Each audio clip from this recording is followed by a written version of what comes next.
We are apparently having a hot girls read summer, so in spirit of that, let's talk about some books with female protagonists who love to read. Number 1, This Kingdom Will Not Kill Me by Alona Andrews. This one follows Maggie, who loves this unfinished fantasy series, but one day she wakes up in the fantasy world of this book series that she loves and finds herself needing to use her knowledge of the series, of the world, to try and figure out how the story really ends, and maybe also try to prevent certain things from happening to her favorite characters. The Wishing Game by Meg Schaefer. This one is just so feel good. We follow Lucy, who is a teacher, and she wants to share her love for reading with her students. There is one author that she really loved as a child named Jack Masterson, but he kind of has become this reclusive man. He has not published a book in many years, but one day there's an announcement. He is actually writing a book again, his last final book, and he's actually hosting this sort of contest on Clock Island where he lives, and it's also the setting of all of his books, where a few of his most dedicated readers can enter and try to win the manuscript of his last unpublished work. And so Lucy obviously gets tied in with all of this. Welcome to the Hyunam Dong Bookshop by Hwangbo Room. This one literally follows a character who feels burnt out from her job, her career, from life, from everything, so she decides to drop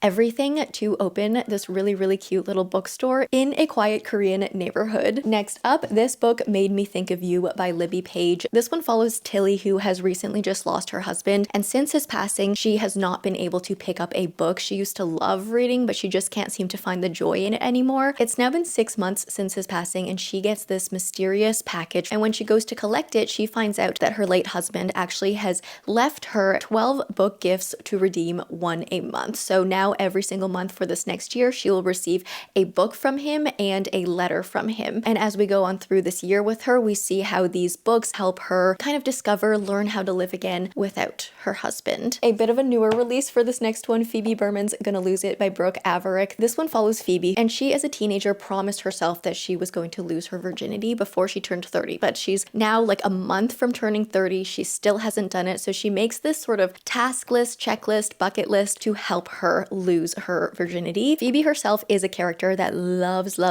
romance books, and that does get brought up a lot, so our Phoebe definitely loves to read. And we just can't talk about female protagonists who love to read without mentioning Tessa from the Infernal Devices series. We're set in Victorian England, where Tessa is moving from the States to England to live with her brother, but when she arrives, her brother's nowhere to be found, and she dives into this journey of trying to find what happened to her brother, and also gets tossed into all of these like cult, underground society things, demon hunters, vampires, werewolves. We have it all in here, but Tessa, to her core, loves books, loves classics. Throughout the story, we do see her as she shares these passions with some other certain characters. We all love to read, so everyone drop down your favorite female protagonists who love reading in the comments down below.